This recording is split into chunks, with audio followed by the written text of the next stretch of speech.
ठीक है। So in yesterday session we had a discussion कि जो जो ट्रेड्स होते हैं वो ट्रांसफ़र कैसे होते हैं, ठीक है? मतलब किसी भी बॉडी के अंदर जो इन्फॉर्मेशन आती है, किसी भी ऑर्गेनिज्म के अंदर जो इन्फॉर्मेशन आती है, वो एक जनरेशन से दूसरी जनरेशन तक कैसे फ्लो होती है, ठीक है?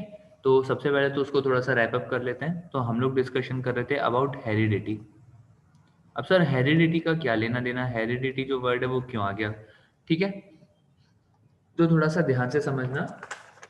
हम लोगों के पास होता क्या है कि हम लोगों ने कल की क्लास में देखा कि जो कैरेक्टर्स होते हैं, ठीक है, हम लोगों के पास जो जेनेटिक कैरेक्टर्स होते हैं वो ट्रांसफर होते हैं, ठीक है, वो ट्रांसमिट होते हैं from one generation to another generation. यही तो होता है ना, ठीक है? आपके पास जो जेनेटिक इंफॉर्मेशन रहती है it gets transferred from one generation to another generation, ठीक है, and this is called heredity. ठीक है। तो व्हाट इज हेरिडिटी? अगर हम लोग हेरिडिटी की बात करें तो it is nothing but the transmission, आप लोग नोट करते जाना, ठीक है, साथ में, of characters from one generation to next. ठीक है। तो इसी को हम लोग क्या बोलते हैं भैया? इसी को हम लोग बोलते हैं हेरिडिटी।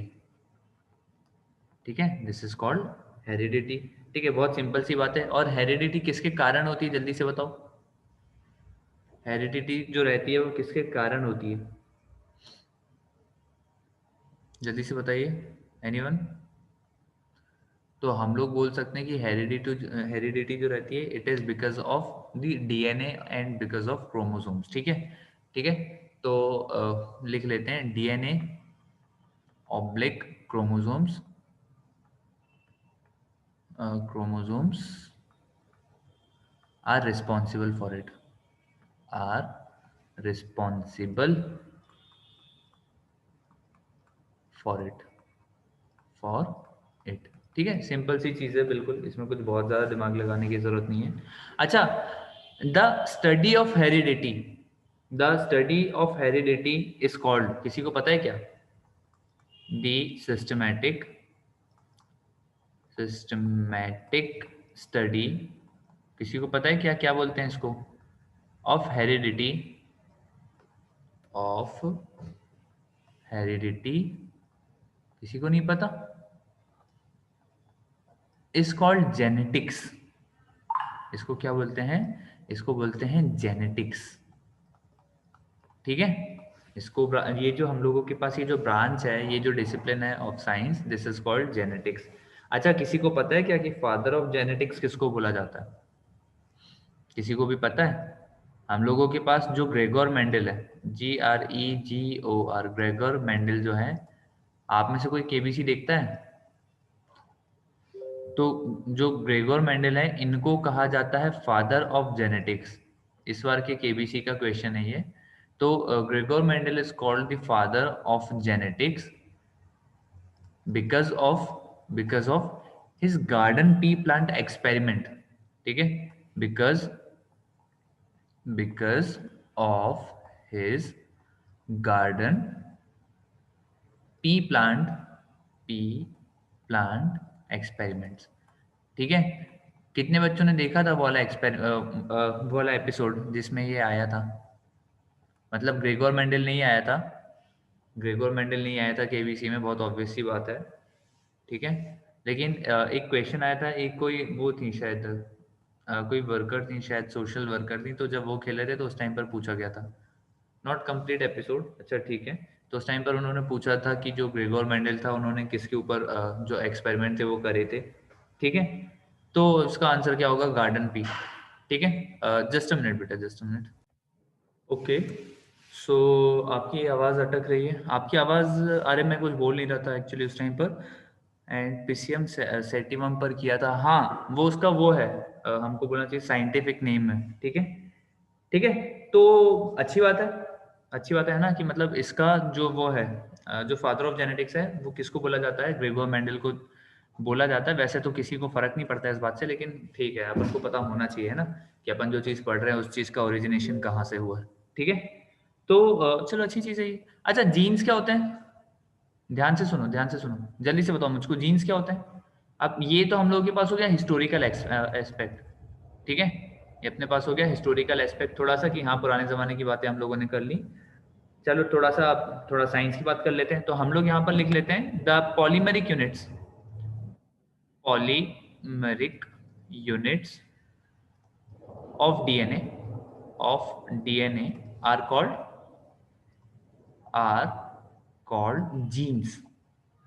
ठीक है, या पॉलीमरिक यूनिट्स की जगह आप लोग चाहो तो आप लोग मतलब वो भी बोल सकते हो, लॉन्ग चेन भी बोल सकते हो, जैसे वंश भैया ने बताया। ठीक है, पेयर ऑफ एलील बोल सकते हैं, हाँ बिल्कुल बोल सकते हो, लेकिन मैंने अभी एलील के बारे में बताया नहीं था तो इसलिए मैंने वो लिख नहीं सकता हूँ। ठीक है, तो हम लोग के पास होते हैं polymeric units of DNA, they are called genes. ठीक है, अच्छा जीन्स आर रिस्पॉन्सिबल फॉर, जल्दी से बताओ, जीन्स आर रिस्पॉन्सिबल किस चीज के लिए रिस्पॉन्सिबल होते हैं ये? तो genes are responsible for characteristics of organisms. कौन से वाले कैरेक्टरिस्टिक्स? Characteristics of organisms. ठीक है, इसमें सारे आ जाएंगे। ठीक है, ऑल कैरेक्टरिस्टिक्स। ठीक है, जितने भी देखो एक बच्चे ने बहुत बढ़िया वर्ड यूज करा, इनहेरिटेड, बहुत बढ़िया। ठीक है, तो हम लोग यहाँ पर लिख लेते हैं ऑल की जगह, क्योंकि कुछ कुछ कैरेक्टरिस्टिक्स हम लोग अक्वायर भी कर लेते हैं, हम लोग सीख भी जाते हैं ना, तो हम लोग यहाँ पर लिख लेते हैं inherited, HERITED, all the inherited characteristics of the organism. बहुत ही बढ़िया। ठीक है, अच्छा अलग अलग ऑर्गेनिज्म में ध्यान से सुनो, अलग अलग हम लोगों ने वैसे ही सारी चीजें पढ़ चुके हैं पहले, तो हम लोग लिख लेते हैं डिफरेंट, या डिफरेंट की जगह हम लोग सीधा लिखते हैं इसको कि ऑर्गेनिजम्स हैव डिफरेंट कैरेक्टरिस्टिक्स। क्यों डिफरेंट कैरेक्टरिस्टिक्स? बिकॉज बताइए, दे हैव डिफरेंट जीन्स, है ना, दे हैव वेरिएशंस। तो ठीक है, वेरिएशन क्यों रहते हैं भैया? Because they have different DNA and hence different genes. ठीक है, तो इस चीज का थोड़ा सा आप लोग ध्यान रखना। ठीक है, अच्छा चलो सुनो, मैंने आपको कल की क्लास में बताया था कि किसी भी ऑर्गेनिज्म की बॉडी में, है ना, किसी भी ऑर्गेनिज्म की बॉडी में किसी भी कैरेक्टरिस्टिक के लिए कितने जीन होते हैं? जल्दी से बताओ, जल्दी से बताओ, है ना। किसी भी ह्यूमन की बॉडी में हम लोग लिख लेते हैं देयर आर कितने वेरिएशन होते हैं? जल्दी से बताओ। देयर आर 2 सेट ऑफ, ठीक है, there are 2 set of genes. अच्छा ऐसा जरूरी नहीं है कि ये जो जीन्स है ये हमेशा डिफरेंट हो। ठीक है, there are two set of genes, they can be similar, ठीक है, और दे कैन बी डिफरेंट। कुछ भी हो सकता है, लेकिन हमेशा कैसे रहते हैं? हमेशा 2 रहते हैं। ठीक है, हम लोगों को 2 सेट नहीं बोलना चाहिए, वो थोड़ा सा कंफ्यूजिंग हो जाएगा ना, नहीं तो फिर बच्चों को लगेगा 4 होता है। ठीक है, तो हम लोग यहाँ पर ऐसा लिख लेते हैं देयर आर 2 जीन्स। ठीक है, हाँ 1 पेयर बोलना चाहिए, 1 पेयर बोलना चाहिए। ठीक है, तो देयर आर 2 जीन्स, ठीक है, फॉर एवरी कैरेक्टर। ठीक है, there are 2 genes for every character. ठीक है, अच्छा ये जो 2 जीन रहते हैं, ध्यान से सुनना, बिल्कुल ध्यान से सुनना। ठीक है, फॉर एवरी कैरेक्टर, ये दोनों जीन कहां से मिलते हैं बताओ? One is obtained one is obtained from father and other is obtained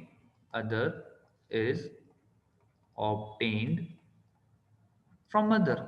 ठीक है, फ्रॉम मदर। ठीक है, बहुत सिंपल सी चीज है। वो टाइप ऑफ जीन होना चाहिए ना, या सिमिलर जीन्स। अरे तो ठीक है ना यार, 2 टाइप्स ऐसा जरूरी नहीं है ना कल की, क्योंकि हम लोगों ने देखा था कल हम लोगों के पास जैसे कोई ऑर्गेनिज्म ऐसा भी तो हो सकता है, तो ये 2 टाइप के कहाँ है यार? समझ रहे हो आप? ऐसा भी तो हो सकता है, मतलब मैं बिल्कुल मना नहीं कर रहा हूं कि ऐसा होगा, लेकिन ऐसा भी तो हो सकता है ना।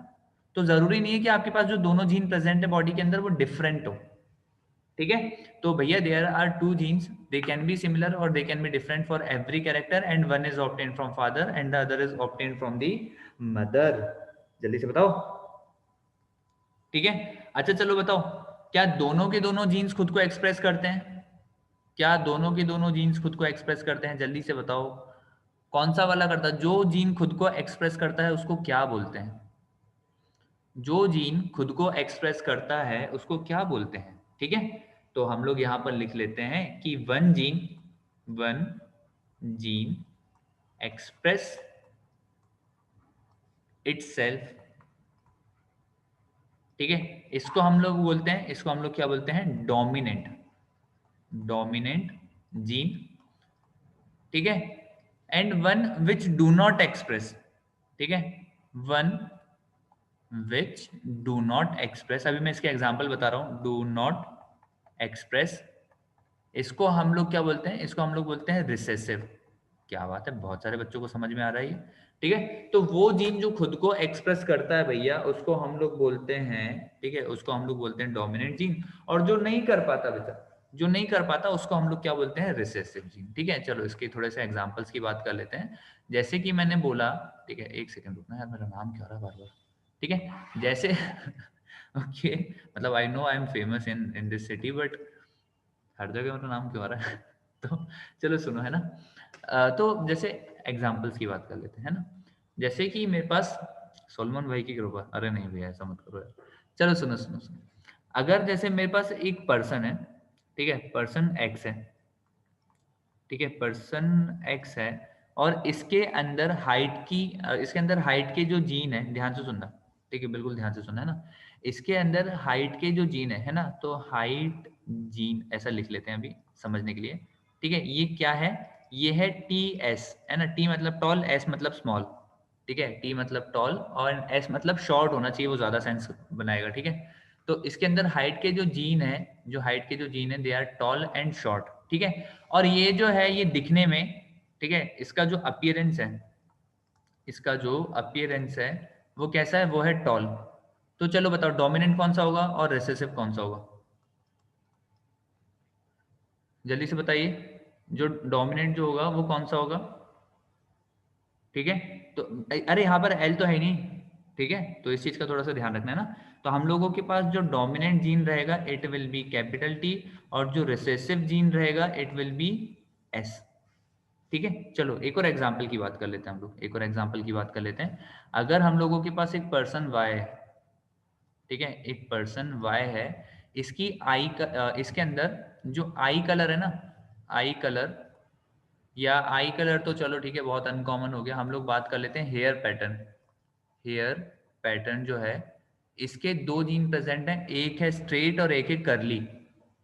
एक है स्ट्रेट और एक है करली, और इसके बालों का जो अपीयरेंस है, ठीक है, जो अपीयरेंस है इट इज करली। तो बताओ डोमिनेंट कौन सा है और रिसेसिव कौन सा है? बताओ, समझ रहे हो ना आप? समझ रहे हो ना मतलब? ठीक है, हाँ, तो हम लोगों के पास जो डोमिनेंट जीन रहेगा, जो डोमिनेंट जीन रहेगा इट विल बी करली, और जो रिसेसिव जीन रहेगा इट विल बी स्ट्रेट।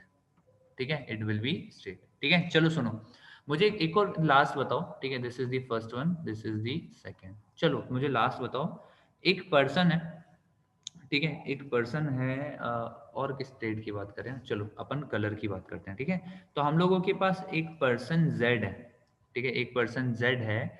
तो इसमें इसका इसका जो स्किन कलर है, या हम लोगों को बोलना चाहिए जो स्किन टाइप है, चलो कलर क्योंकि वो थोड़ा गलत हो जाएगा, है ना। तो जो स्किन टाइप है, ठीक है, इसके दो जीन प्रेजेंट है, एक है ओ और एक है डी। ओ मतलब ऑयली, डी मतलब ड्राई। ठीक है, मतलब हम मन से कुछ भी बना रहे हैं, आप समझ रहे हो ना, बस हम एक्सप्लेनेशन के लिए अलग अलग एग्जांपल ले रहे हैं। चलो बताओ डोमिनेंट कौन सा है, रिसेसिव कौन सा है? जल्दी से बताओ डोमिनेंट कौन सा होगा, रिसेसिव कैसे कौन सा होगा? बताओ बताओ बताओ बताओ बताओ। हाँ, एग्जैक्टली एग्जैक्टली। पर्सन का स्किन टाइप कैसा है ये तो हमको पता होना चाहिए ना। वो पर्सन की स्किन कैसी है, कोई सा भी हो सकता है, बिल्कुल सही बात है। मतलब कि ध्यान से सुनो, ध्यान से सुनो, बिल्कुल ध्यान से सुनो। हम लोगों के पास यहाँ पर आप सिर्फ जीन को देखकर नहीं बता सकते कि वो डोमिनेंट होगा या वो रिसेसिव होगा। आप समझ रहे हो? आप किसी भी पर्सन के सिर्फ जीन को देखकर नहीं बता सकते भैया कि वो जो जीन है वो डोमिनेंट है या फिर वो रिसेसिव है। आपको देखना पड़ेगा उसका अपीयरेंस। ठीक है, तो यहां पर मैं लिख देता हूं कैन नॉट बी डेटरमाइंड। ठीक है, सीबीडी है ना, यहां पर इसको पूरा लिख देता हूं। तो दिस इज ये हम लोगों के पास है कैन नॉट बी डेटरमाइंड। ठीक है, इस चीज का थोड़ा सा ध्यान रखना आप लोग। ठीक है, तो यहां पर हम लोग एक बहुत अच्छा रूल हम लोगों को पता चल गया। ठीक है, to determine to to determine to determine dominant और रिसेसिव जीन। ठीक है, हम लोगों को क्या देखना पड़ता है? हम लोगों को देखना पड़ता है फिजिकल अपीयरेंस, है ना, physical appearance will physical appearance must be considered, ऐसा लिख लेते हैं, मस्ट बी कंसिडर्ड। यहाँ पर एक बच्चे ने बोला है ये फिजिकल तक तो ठीक है, कैरेक्टर मेंटल कैरेक्टरिस्टिक्स कैसे जज करेंगे? मेंटल कैरेक्टरिस्टिक्स आपको नहीं लगता उसके बिहेवियर से पता चल जाएंगे हमको? ठीक है सर, फिर आपने बोला था ना कि उसके प्रोटीन की बेस्ट क्वालिटी वाला ठीक है, ऐसे भी तो पता कर सकते होंगे ना। तो भैया हमको कैसे पता चल रहा है यार? हमको कैसे पता चल रहा है कि अंदर जो प्रोटीन है वो उसकी क्वालिटी क्या है क्या नहीं है? हमको तो बाहर से देख के पता चलेगा ना। Can you explain the third one again? देखो निशिता, द पॉइंट इज ना कि आपने कैसे डिटरमाइन करा कि कौन सा वाला डोमिनेंट है कौन सा वाला रिसेसिव है? क्योंकि मैंने आपको बताया कि ये दिखने में टॉल है, समझ रहे हो? अगर मैं आपको बताते ही नहीं कि ये जो भाई ये दिखने में टॉल है, तो आप बैठे रहते आराम से, समझ रहे हो? तभी तो आपको पता चला ना कि भैया जो टॉलनेस वाला जो जीन है उसने डोमिनेट करा होगा। ठीक है, अगर मैं आपको ये नहीं बताता कि ये जो पर्सन है ये टॉल नहीं है, ठीक है, अगर मैं आपको ये नहीं बताता कि ये पर्सन टॉल है, ठीक है, सॉरी टॉल नहीं बोल दिया था मैंने, कि ये पर्सन टॉल है, तो आप कैसे बताते? जैसे अगर मैं आपको बताता ही नहीं कि जो पर्सन था उसके बाल कर्ली हैं, तो आपको कैसे पता चलेगा यार कि जो डोमिनेंट जीन है वो कौन सा है और जो रिसेसिव जीन है वो कौन सा है? समझ रहे हो? ठीक है, तो जब तक हम लोग फिजिकल अपीयरेंस नहीं देख लेंगे, जब तक हम लोग फिजिकल अपीयरेंस नहीं देख लेंगे, तब तक हमको पता नहीं चलेगा कि कौन सा वाला डोमिनेंट है कौन सा वाला रिसेसिव है। सुनो, जैसे कि आप में से ज्यादातर बच्चों को मेंडल के एक्सपेरिमेंट्स का रेफरेंस पता है, तो उन्होंने क्या करा, उन्होंने गार्डन पी प्लांट लिया, वैसे मैं भी बस शॉर्ट में बता रहा हूँ, है ना, तो उन्होंने क्या करा, गार्डन पी प्लांट लिया, दोनों की प्योर ब्रीड्स ली। तो जो टॉल वाले पी प्लांट थे उनको ऐसे लिखा, और जो शॉर्ट वाले जो पी प्लांट थे उनको ऐसे लिखा। बाद में कैसे पता चला कि ये टॉल है बताओ? मतलब सॉरी, बाद में कैसे पता चला कि जो डोमिनेंट ट्रेड है वो टी है? कैसे पता चला कि ये जो है ये डोमिनेंट है? बताओ जल्दी से बताओ। सपना हो रहा था क्या उसको, कि उसको रात में मतलब साक्षात सरस्वती जी आई थी और उन्होंने सरस्वती जी ने बोला वत्स, जो कैपिटल डी है वो डोमिनेंट ट्रेड है? फिजिकल अपीयरेंस से पता चलता है भैया, है ना, फिजिकल अपीयरेंस से पता चलता है। जब उसने देखा यार कि उसके पास जो F1 जनरेशन है ना, जब उसने पहली बार जब क्रॉस ब्रीड करा, जब उसने देखा कि जब F1 जनरेशन में सारे के सारे टॉल आ गए यार, सारे के सारे टॉल आ गए, तो इसका मतलब क्या है कि भाई ये वाले जो है उन्होंने डोमिनेट करा होगा, डोमिनेट करा होगा, समझ रहे हो? तो भैया देख के पता चलेगा, है ना, ऐसे हम लोगों के पास कोई वो बाबा जी की बूटी नहीं है। ठीक है, कि बस आपने देखा कि मैंने एक लिख दिया एक्स और एक लिख दिया वाई, आपने बोला अरे ये तो वाई होगा, समझ रहे हो? ब्रह्मा जी का काम ब्रह्मा जी के पास छोड़ दो, आप अपना काम करो। क्या लिखा है, जो आंख होती है उसके 3 कलर होते हैं, ब्राउन, ब्लू एंड ब्लैक, तो सर इसमें आइस का कलर प्रोटीन के न्यूट्रिएंट कंटेंट से बनेगा। मुझको इसके बारे में बहुत ज़्यादा कुछ पता नहीं है Suryansh, I am sorry, but मुझको थोड़ा देखना पड़ेगा यार इसके बारे में। ठीक है, चलो वापस से पहले यहाँ पर आ जाते हैं। तो क्या सभी को ये बात समझ में आई? क्या सभी को ये बात समझ में आई कि हम लोगों के पास हमेशा किसी भी कैरेक्टर के लिए हमेशा दो जीन प्रेजेंट होते हैं? ठीक है, एक जो खुद को एक्सप्रेस करता है वो होता है डोमिनेंट, और एक जो खुद को एक्सप्रेस नहीं कर पाता वो क्या रहता है, रिसेसिव। ठीक है, जो खुद को एक्सप्रेस नहीं कर पाता वो क्या रहता है, रिसेसिव होता है। ठीक है, अच्छा चलो सुनो, चलो सुनो, हम लोग मान लेते हैं कि हम लोगों के पास दो जीन प्रेजेंट थे, ठीक है, तो ये तो हम लोगों के पास एग्जाम्पल था। एक मिनट, इसको अपन पेटी पैक कर दें पूरा, एक मिनट। ठीक है, मुझको एक्चुअली ना यूट्यूब पर एक बच्चे का मैसेज आया था, तो उसने बोला कि सर मतलब कंटेंट तो बढ़िया है, लेकिन आप जो लिखते हो तो उसका प्रेजेंटेशन थोड़ा सा बढ़िया होगा, तो मैं उसी के वो निकाल लूंगा, प्रिंट आउट निकाल लूंगा। मैंने बोला वाह भाई, मतलब तुम ही खेल रहे हो बस एक। ठीक है, अच्छा आइडिया था वैसे ये। ठीक है, तो आप मतलब चाहो तो ऐसा कर सकते हो, तो थोड़ा चलो उस चीज़ का भी ध्यान, हाँ बिल्कुल उस चीज़ का भी ध्यान रख लेते हैं। रिसेसिव वाला भी तो रहेगा ही ना डीएनए में, हाँ बिल्कुल रहेगा ना, ऐसा नहीं होगा कि जो रिसेसिव था तो उसको मतलब बाहर निकाल दिया गया। ठीक है, अमंग अस नहीं चल रहा है यहाँ पर। ठीक है, जो रिसेसिव वाला था बोला तू किसी काम का नहीं, निकल जा यहाँ से, उसको वोट आउट कर दिया। ठीक है, चलो सुनो, तो यहाँ पर हम लोगों ने ये तो देख लिया, अब मैं क्या बताने वाला था, हाँ चलो मेरी बात सुनो। तो मैं आप लोगों को क्या बोल रहा हूँ कि जैसे मान लेते हैं कि हम लोगों के पास जैसे ठीक है ठीक है ठीक है ठीक है ठीक है ठीक है, तो हम लोग उन्हीं की बात कर लेते हैं कि हम लोगों के पास एक है टॉल पेरेंट और एक है हम लोगों के पास शॉर्ट पेरेंट। ठीक है, एक हम लोगों के पास है, एक हम लोगों के पास है शॉर्ट पेरेंट और एक हम लोगों के पास है टॉल पेरेंट। ठीक है, तो टॉल पेरेंट का जो जेनेटिक कंपोजिशन है, let us consider that it is capital T. और जो शॉर्ट पेरेंट है उसका जो जेनेटिक कंपोजिशन है, मतलब इसके अंदर जो जीन प्रेजेंट है, let us consider it is small S, sorry it is S and S. ठीक है, एस मतलब शॉर्ट, टी मतलब टॉल। ठीक है, आप स्मॉल टी भी ले सकते हो। चलो सुनो, ठीक है, ध्यान से सुनना। इसमें से जो जाएगा, इसमें से जो जाएगा, ठीक है, ये क्या जाएगा, हमेशा टी जाएगा। इसमें से जो जाएगा वो हमेशा क्या जाएगा, ये हमेशा जाएगा एस।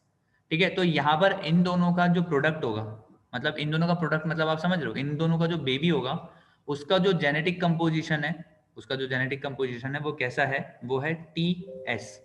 ठीक है, तो ये है पेरेंट। ठीक है, ये हम लोगों के पास क्या है, पेरेंट, और ये है क्या, उनका ऑफस्प्रिंग। ठीक है, चलो, ये था टीएस, देखने में ही टॉल था।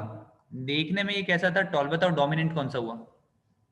अगर देखने में ये टॉल था तो डोमिनेंट कौन सा हुआ यार? तो डोमिनेंट हुआ कैपिटल टी।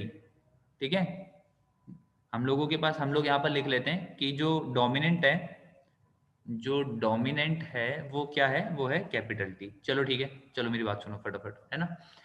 अगर मेरे पास एक और पेरेंट है ना, ये जो था ये भी टॉल था, ठीक है, और ये जो थी ये शॉर्ट थी। ठीक है, या उल्टा हो सकता है, ये केस में अनप्रिडिक्टेबल होगा ना। नहीं, मैंने आपको बता दिया ना कि वो देखने में ऐसा है। ठीक है, चलो सुनो, ये होगा कैपिटल टी और ये हम लोगों के पास हो जाएगा स्मॉल एस, मतलब सॉरी एस एस। ठीक है, चलो, इन दोनों में फर्टिलाइजेशन होगा तो इनकी जो डॉटर बनेगी, हम लोग मान रहे हैं कि यहाँ पर डॉटर बन रही है, तो डॉटर का जो जेनेटिक कंपोजिशन है इट इज टी एस, है ना। बताओ ये कैसी रहेगी, जल्दी से बताओ ये कैसी रहेगी। तो ये भी हम लोगों के पास रहेगी टॉल। ठीक है, ये भी हम लोगों के पास रहेगी टॉल। कैसे पता चला टॉल? क्योंकि ये देखो सामने लिखा है ना, ये सामने लिखा है जो डोमिनेंट जो जीन है वो कौन सा है, कैपिटल टी है। चलो ध्यान से सुनो, अब इन दोनों के बीच में फर्टिलाइजेशन हुआ, इन दोनों के बीच में फर्टिलाइजेशन हुआ, बताओ क्या क्या बन सकता है। इन दोनों के बीच में जब फर्टिलाइजेशन होगा, ध्यान से सुनो ध्यान से सुनो, हाँ तो अतर मैंने बता दिया ना आपको बेटा, कैपिटल टी जो है डोमिनेंट है। चलो बताओ, इन दोनों के बीच में अगर फर्टिलाइजेशन हुआ तो क्या क्या बन सकता है? अरे मतलब जेनेटिक कंपोजिशन क्या क्या बन सकता है, सोचो, है ना। अरे यार, ये फिनोटाइप रेशियो बच्चे वो भेज रहे हैं, मोनोहाइब्रिड रेशियो भेज रहे हैं बच्चे, इतना भी मत पढ़ो यार, है ना, है ना। चलो सुनो, यहां से आ सकता है टी और यहां से आ सकता है टी। ठीक है, यहां से आ सकता है टी और यहां से आ सकता है एस, यहां से आ सकता है एस। ठीक है, यहां से आ सकता है एस और यहां से आ सकता है टी, और यहां से दोनों जगह से क्या आ सकता है, एस आ सकता है। ठीक है, अब टी एस और एस टी जो रहेगा वो बराबर रहेगा। ठीक है, चलो बताओ, ये जो भाई है, जो पहला बच्चा होगा इनका, वो देखने में कैसा होगा? ये जो रहेगा ये कैसा रहेगा, दिस विल बी टॉल। ये जो रहेगा ये कैसा रहेगा, ये रहेगा टॉल, ये रहेगा टॉल, और ये जो रहेगा ये हम लोगों के पास रहेगा short.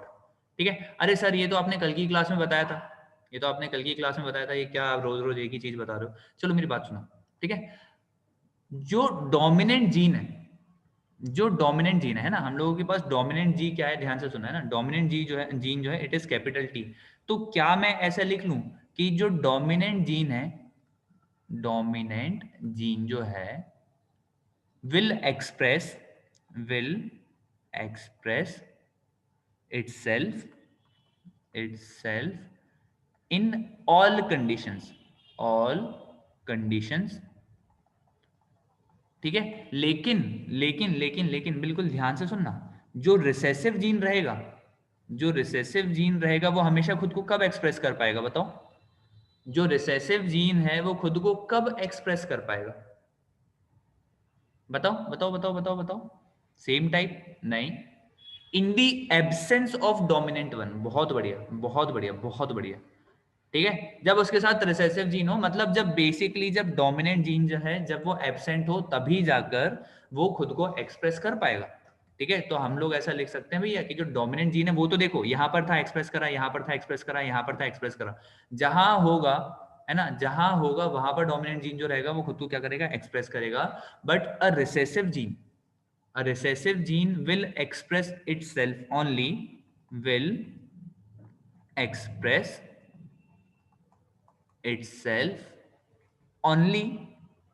in the absence of dominant gene. अब देखो ना वेदांत, यहां पर बेटा डोमिनेंट जीन है ही नहीं, तो डोमिनेंट जीन खुद को एक्सप्रेस कैसे करेगा? ये देखो ना, अगर दोनों साइड से रिसेसिव ही आ गया, अगर दोनों साइड से ही रिसेसिव आ गया, तो फिर वो तो रिसेसिव वाले का ही वो हो जाएगा ना, एक्सप्रेशन आ जाएगा. समझ रहे हो? मतलब अगर डोमिनेंट होगा वेदांत, तो फिर डोमिनेंट तो खुद को एक्सप्रेस करेगा, तभी तो वो डोमिनेंट है.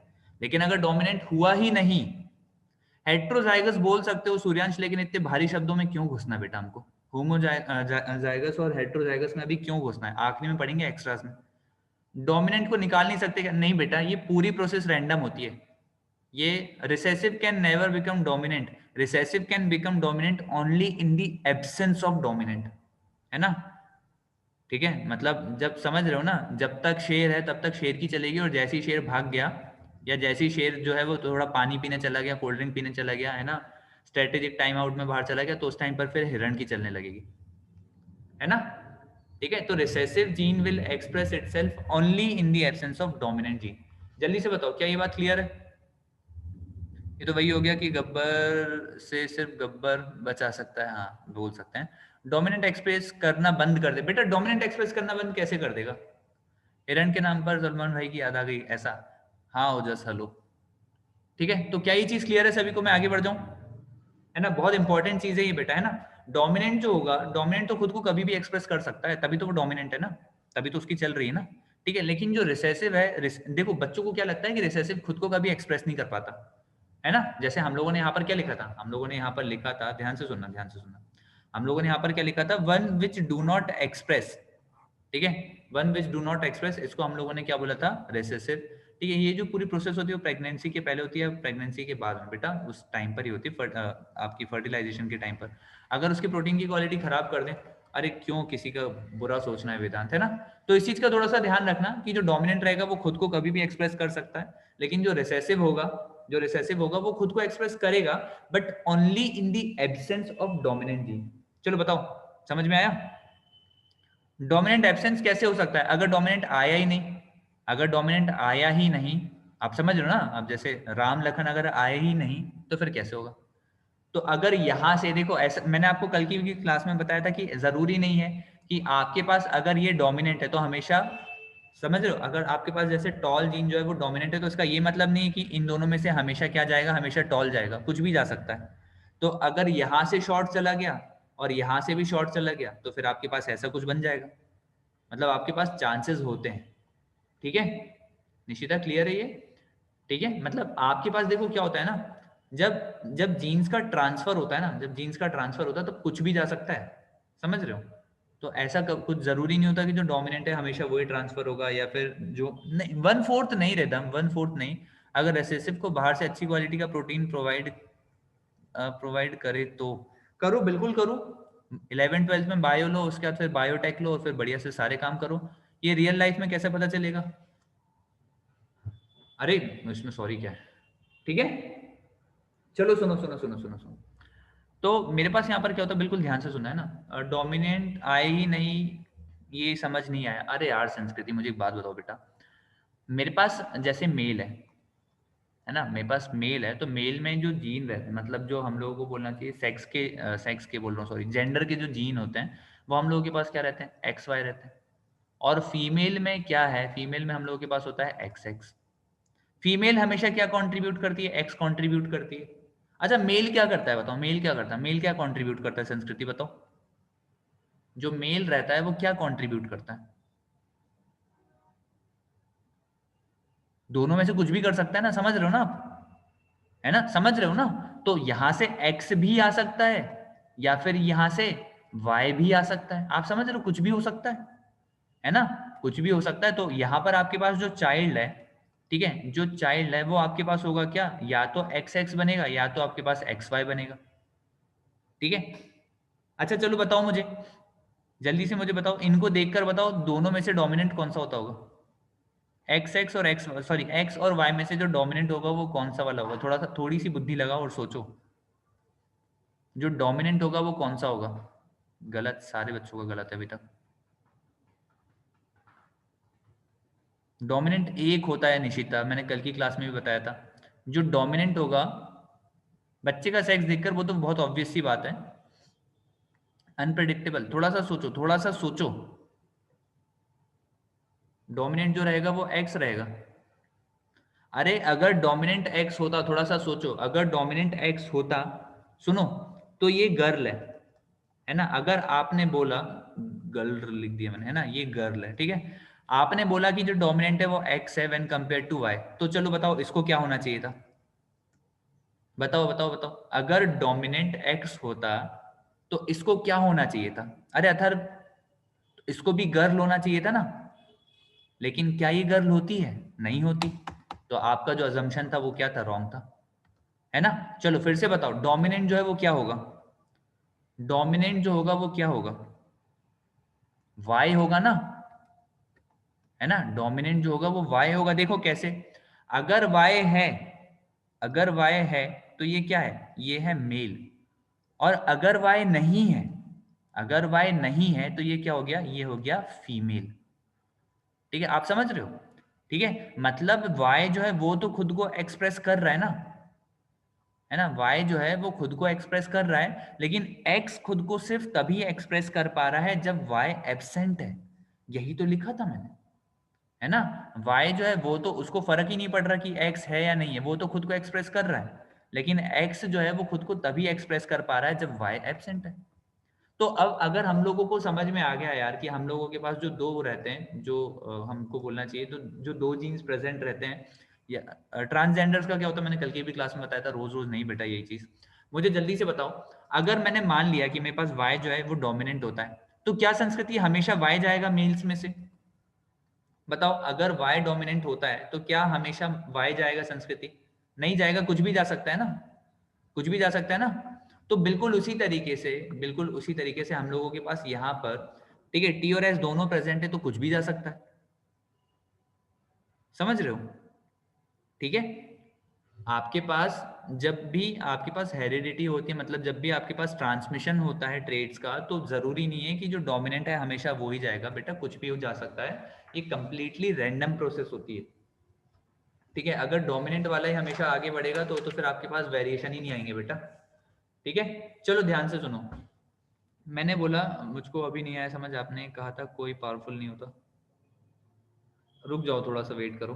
अच्छा मुझे एक बात बताओ, मेरे पास यहाँ पर एक पर्सन है, ठीक है, ये है टॉल, और इसका जेनेटिक कंपोजिशन है टी एस। ठीक है, इसका जेनेटिक कंपोजिशन जो है वो क्या है? T S. चलो मुझे एक बात बताओ, ये दिखने में कैसा है? अच्छा, tallness is it's physical description. ध्यान से समझना, टॉलनेस जो है it is it's physical description. ठीक है, फिजिकल डिस्क्रिप्शन को क्या बोलते हैं? फिजिकल डिस्क्रिप्शन को क्या बोलते हैं बायोलॉजिकली, या बायोलॉजी के टर्म्स में? किसी भी पर्सन के, किसी भी ऑर्गेनिज्म के फिजिकल डिस्क्रिप्शन को क्या बोलते हैं? अपीयरेंस बोलते हैं? अपीयरेंस नहीं बोलते, अपीयरेंस तो इंग्लिश में बोलते हैं। किसी भी ऑर्गेनिज्म के फिजिकल डिस्क्रिप्शन को क्या बोलते हैं? नहीं पता? ठीक है, ट्रेड स्ट्रक्चर नहीं बोलते, है ना?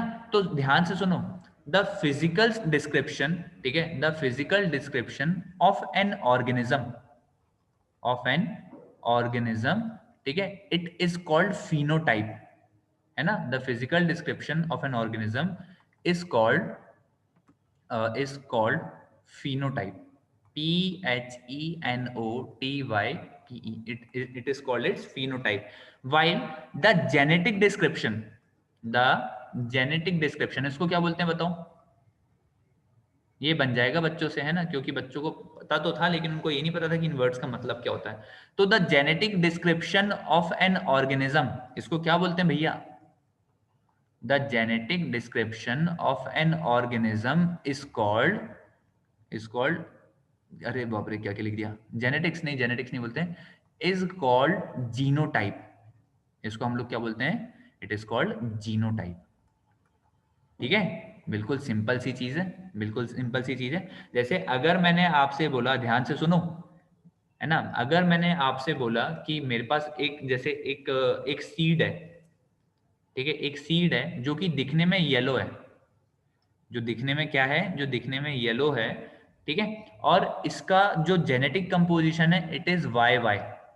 तो ये क्या हुआ, ये क्या हुआ, जल्दी से बताओ, ये येलो जो मैंने लिखा है, येलो क्या है, yellow is it's physical appearance. अरे बेटा Nishita, yellow is it's physical appearance और फिजिकल डिस्क्रिप्शन, तो येलो मेरे पास हो जाएगा फिनोटाइप, ठीक है, येलो मेरे पास जो होगा इट विल बी फिनोटाइप।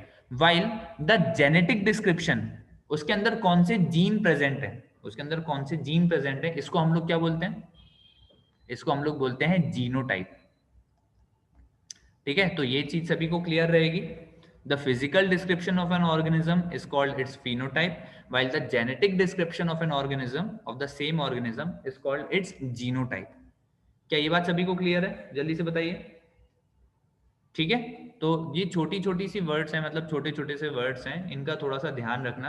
बच्चा क्या रहता है, बच्चा इन्हीं में मैच्ड अप हो जाता है बहुत ज्यादा, कि उसको समझ नहीं आ रहा है यार कि मतलब ये डोमिनेंट कैसे होता है, रिसेसिव कैसे होता है, कैसे पता चला कि जो कैपिटल टी है वो डोमिनेंट है, या फिर जीनोटाइप क्यों लिख दिया सर ने, है ना, आप समझ लो ना ये सारी चीजें, ठीक है। यहां तक सभी को क्लियर है, यहां तक सभी को क्लियर है। डोमिनेंट मतलब देखो, अब एक बच्चा पूछा डोमिनेंट मतलब, अरे जो खुद को एक्सप्रेस करता है वो डोमिनेंट हुआ, बताइए सूर्यांश, ये मैं 2 दिन से चिल्ला चिल्ला कर बता रहा हूँ ओजस बेटा, डोमिनेंट मतलब जो खुद को एक्सप्रेस करता है। सूर्यांश बताइए, ट्रांसजेंडर्स का जीनोटाइप क्या होगा बेटा, ट्रांसजेंडर्स का जो जीनोटाइप रहेगा वो नॉर्मल लोगों के जैसा रहेगा, बस उनके जो जेनिटल ऑर्गन्स रहते हैं वो डेवलप नहीं हो पाते, ठीक है, जो जेनिटल ऑर्गन्स रहते हैं। जैसे थोड़ा सा सोचो यार, जैसे थोड़ा सा सोचो, अब जैसे अगर कोई लंगड़ा इंसान है ना, अगर जैसे कोई पर्सन है जो फिजिकली डिसेबल्ड है ना, तो क्या उसका जो हमको बोलना चाहिए जो जेनेटिक स्ट्रक्चर है क्या वो खराब होगा, या ऐसा भी तो हो सकता है कि जो जेनेटिक स्ट्रक्चर था वो अच्छा था, लेकिन जब उसका डेवलपमेंट हो रहा था बॉडी के अंदर तो उस टाइम पर कोई दूसरी कॉम्प्लिकेशन आ गई हो, ऐसा भी तो हो सकता है ना बेटा।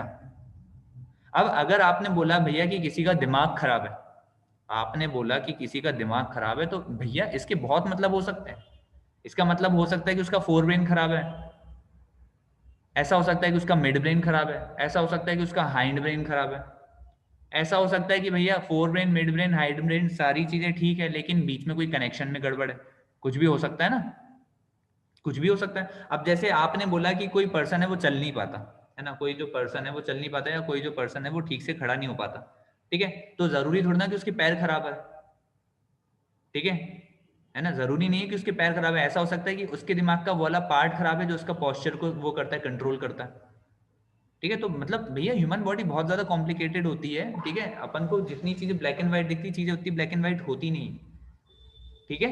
तो आप लोग समझ रहे हो इस चीज को थोड़ा सा, है ना, मतलब ट्रांसजेंडर्स में इट माइट बी पॉसिबल कि मतलब जीन्स में कुछ कुछ गड़बड़ हो, it might be possible organ में कुछ गड़बड़ हो, it might be possible brain में कुछ गड़बड़ हो, ठीक है। क्या इस चीज को मैं यहाँ पर ड्रॉप कर दूं, अब मैं आगे बढ़ जाऊं, चलो ठीक है ना, ठीक है ठीक है ठीक है ठीक है। ये एक्चुअली क्या, ये जो ट्रांसजेंडर्स हैं इनको मैंने कल भी बताया था क्लास में कि इनका मतलब क्या कैसा रहता है, ठीक है, मतलब कुछ नहीं होता, मतलब अपन को लगता है कि मतलब क्या रहता है ना, तो ऑर्गन्स प्रेजेंट होते हैं, ऑर्गन्स प्रेजेंट होते हैं लेकिन वो फुली डेवलप नहीं होते, दैट्स इट। चलो सुनो, यहाँ पर आ जाओ। अब हम लोग जो पढ़ रहे हैं ये आपके बोर्ड्स के लिए बहुत इंपॉर्टेंट है, ठीक है, अब से हम लोग यहाँ पर जो डिस्कशन कर रहे हैं ये हमारे बोर्ड्स के लिए बहुत ज्यादा इंपॉर्टेंट, मतलब आप समझ लो मोस्ट आईएमपी। और जेनेटिक मिस्टेक कैसे हो जाती है बेटा, डीएनए की कॉपिंग के टाइम पर, डीएनए की कॉपिंग के टाइम पर जैसे हम लोगों ने बोला ना कि आपके पास डीएनए जो है वो कॉपी होकर ट्रांसफर होता है, उस टाइम पर कुछ मिस्टेक हो गई, पुनेट स्क्वायर की हमको जरूरत नहीं पड़ेगी, है ना, हमको पुनेट स्क्वायर की जरूरत नहीं पड़ेगी। वैसे अगर आपको आपको लग रहा हो, देखो क्या होता है ना कि बहुत फैंसी कॉन्सेप्ट पढ़ा तो दो लेकिन फिर उनको याद रखने में भी प्रॉब्लम होती है ना। अब जैसे मैं आपको एक ही चीज के 50 फॉर्मूले पढ़ा दूं, आपको 50 चीजें याद करना पड़ेंगी, ठीक है, चलो छोड़ो इन सब चीजों को। तो हम लोग अभी डिस्कशन कर रहे हैं मेंडल्स एक्सपेरिमेंट्स, मेंडल्स एक्सपेरिमेंट्स, ठीक है। या हम लोग एक्चुअली ना, हम लोग कल के सेशन में will be starting with Mendel's experiment, ठीक है, अभी मुझको आपसे थोड़ी सी बात करनी है,